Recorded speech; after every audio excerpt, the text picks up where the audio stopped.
Diabetes is the fastest growing illness among children in the world. In fact, 1 out of 7 children will be diagnosed with diabetes this year alone. In the United States, there's over 23 million diabetics. That represents 8% of the population.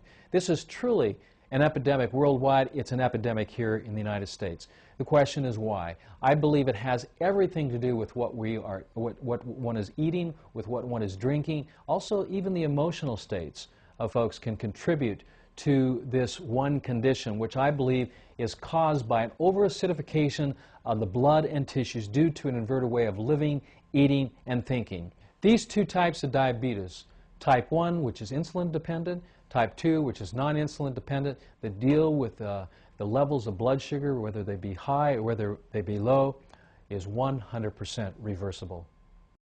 I first met the Romans last year. Sally Roman, the mother of Gabriel Roman and also Nathan Roman, she called me and said that her son was in the honeymoon stages of diabetes, that he was type 1 diabetic, and the prognosis from the doctor was not good. There was no way to beat type 1 diabetes. In fact, no one has ever beaten type 1. Once your pancreas is not functioning properly, it's not producing the amount of insulin necessary, that you'll eventually end up injecting insulin in order to maintain blood glucose, and that the reversal of type 1 diabetes just has never happened. Well, she ended up calling me, and when she called me, I told her, well, that just isn't the case. Type 1 diabetes is reversible, and being probably one of the only doctors in the world that has had success with type 1 diabetes, our success rate has been incredible. In fact, those who actually followed my instructions, my lifestyle and eating plan and nutritional program, would not only reverse type 1 diabetes, but their energies and all would improve all the symptoms associated with those initial stages of type 1 diabetes, which is fatigue and tiredness and lightheadedness and dizziness, were all associated with symptoms of congestion of the root system or the small bowel of the body. And as I told Sally, I said, Sally, you know, most doctors perceive that type 1 diabetes focal point is with the pancreas and with the high glucose or the high blood sugars or low blood sugars. And I said, this is just not the case, that the diabetes was actually a reflection of the health of the small bowel, and that if we could clear the bowel and bring health to that part of the body, that would bring stress off the pancreas. Most folks don't realize that the pancreas, one of its main purposes is not just to provide insulin, but also to provide sodium bicarbonate to help alkalize the food as it comes out of the stomach.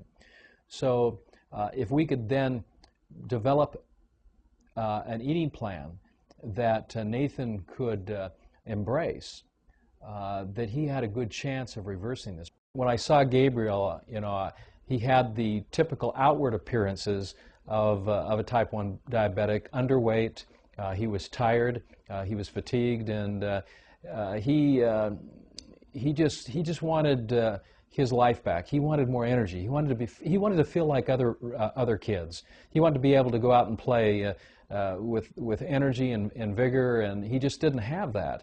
And he wanted to do whatever it took to reverse this condition. And I saw that not only in his eyes, but I also felt it in the words that he spoke to as well.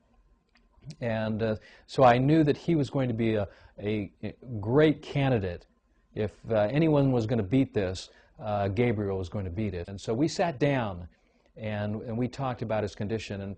And one of the things I like to ask anyone, and particularly children, what do you eat? And particularly, what did you eat for breakfast? And he started telling me all the acidic foods that he enjoyed, you know, from cereals to dairy products and onward. We talked about this, and I said to him, Gabriel, one of the things that's going to be the most challenging for you to help beat this condition of what I believed was overacidity. They were looking from the perspective of high blood sugars, is to eliminate all of the acid contributors in your lifestyle and diet. And one of those, of course, is what you eat and what you drink. So no more soda pops, no more fruit juices for breakfast, no more milk drinks or dairy products, and especially no more animal proteins. No chicken, no beef, no pork, no fish.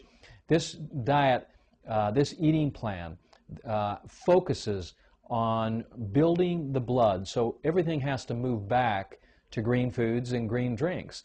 And so we sat down, and I took a drop of blood, capillary blood. I put it on a blood slide. We magnified it up about 20,000 times, and in fact, I've got it right here. You can see it. As you see the blood, you can see some of the white spots on the red blood cells. When this was the typical marker for diabetes, and I showed Gabriel, I said, this is what red blood cells look like when they begin to break down. They begin to ferment, and as they begin to ferment, their proteins, their fats, and also their sugars are released into the bloodstream. And this is why your blood sugars are going up is because just like a banana, when it ripens, it gets sweeter and sweeter. This is what is happening to you, Gabriel. Your red blood cells are getting sweeter and sweeter and sweeter, and it's releasing blood sugars, and it's going up, and that's, of course, putting more demands on the pancreas. But this won't happen if we heal up the small bowel, because my foundational theory is that blood is made in the crypts of the small intestine, and if there's congestion there of chicken McNuggets or beef McNuggets or undigested food, then the body cannot produce the proper amount, not only in numbers, but in quality too, of red blood cells to help provide the foundational body cells, the red blood cells, to help build healthy tissue, organs, muscles and bones. And so this was going to be the focus, and he embraced this immediately, and this was wonderful. And then I showed him, and as you can see right now on the screen, I showed him his dry blood, and I said, Gabriel, these are the patterns that you see in the dry blood. Look to the center. Do you see the dark center? That's undigested food, undigested animal protein. And you see the white areas inside the center? Those white areas are indications of breakdown in the small intestine, irritation or inflammation in that part of the body.